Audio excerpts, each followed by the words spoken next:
सलाम, this is doctor Rizwan. आप सभी का वेलकम है मेरे इस चैनल पे। और आज के इस लेक्चर में हम बात करने जा रहे हैं first year biology chapter enzyme के कुछ इंपॉर्टेंट एमसीक्यूज़ के बारे में जो बहुत इंपॉर्टेंट हैं। सबसे पहला एमसीक्यू आपके सामने है, the type of inhibition in which inhibitors has no structural similarity to substrate and combine with enzyme at other than the active site are called। यानी यहाँ उन इनहिबिटर्स की बात हो रही है जो सबस्ट्रेट के साथ कोई स्ट्रक्चरल सिमिलैरिटी नहीं रखते और वो एंजाइम की एक्टिव साइट पे जाने के बजाय अदर साइट पे जाते हैं। अदर साइट कौन सी? एलोस्टेरिक साइट पे जाके एंजाइम की एक्टिविटी को इनहिबिट करते हैं।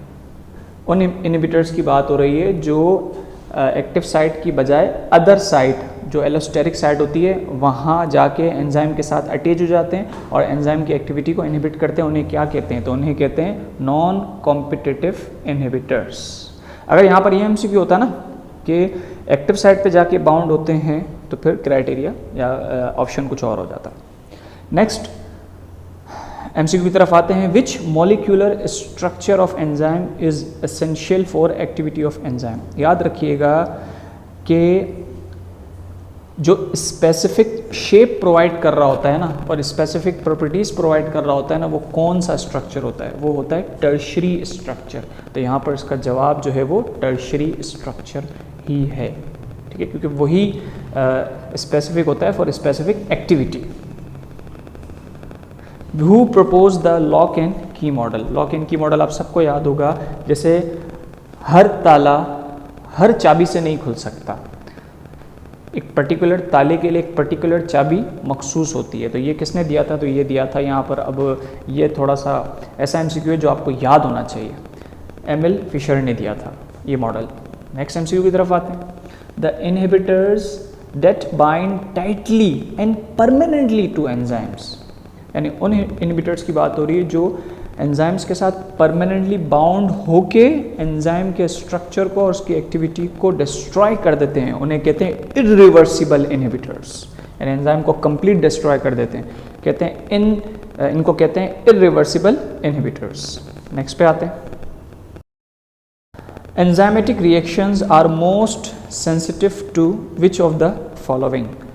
Enzymatic reactions are most sensitive to which of the following. यानी एंजाइम के जो एक्शन है वो ज़्यादा किस पर डिपेंड करता है? तो याद रखिएगा, जब भी हम स्टमक के एंजाइम्स की या पेनक्रियास के एंजाइम्स की बात कर रहे होते हैं तो याद रखिएगा जब उनके एक्शन की हम बात करते हैं ना तो हम वहाँ पर पीएच का जिक्र देखते हैं कि ये एंजाइम इस पर्टिकुलर पीएच पे अपनी मैक्सिमम एक्टिविटी शो करता है। तो याद रखिएगा एंजाइमेटिक जो रिएक्शंस होते हैं वो ज़्यादा किस पर डिपेंडेंट होते हैं? पीएच पे। देखो डिपेंडेंट तो सब पे होते हैं पर मोस्ट सेंसिटिव है लिखा हुआ है, तो ये एक तरह का BCQ है। तो इसका जवाब होगा पीएच। पीएच पे ज़्यादा डिपेंडेंट होते हैं। नेक्स्ट पे आते हैं, active site of an enzyme has how many definite regions. Active site, enzyme की जो एक्टिव साइट होती है उसके कितने रीजन्स होते हैं? तो उसके 2 रीजन्स होते हैं। इसका जवाब है 2। उसके 2 रीजन्स होते हैं। कौन कौन से? एक बाइंडिंग रीजन होता है और एक कैटालाइटिक रीजन होता है। एक्टिव साइट 2 में डिवाइड होती है, एक बाइंडिंग रीजन में और एक कैटालाइटिक रीजन में। नेक्स्ट एमसीक्यू की तरफ आते हैं।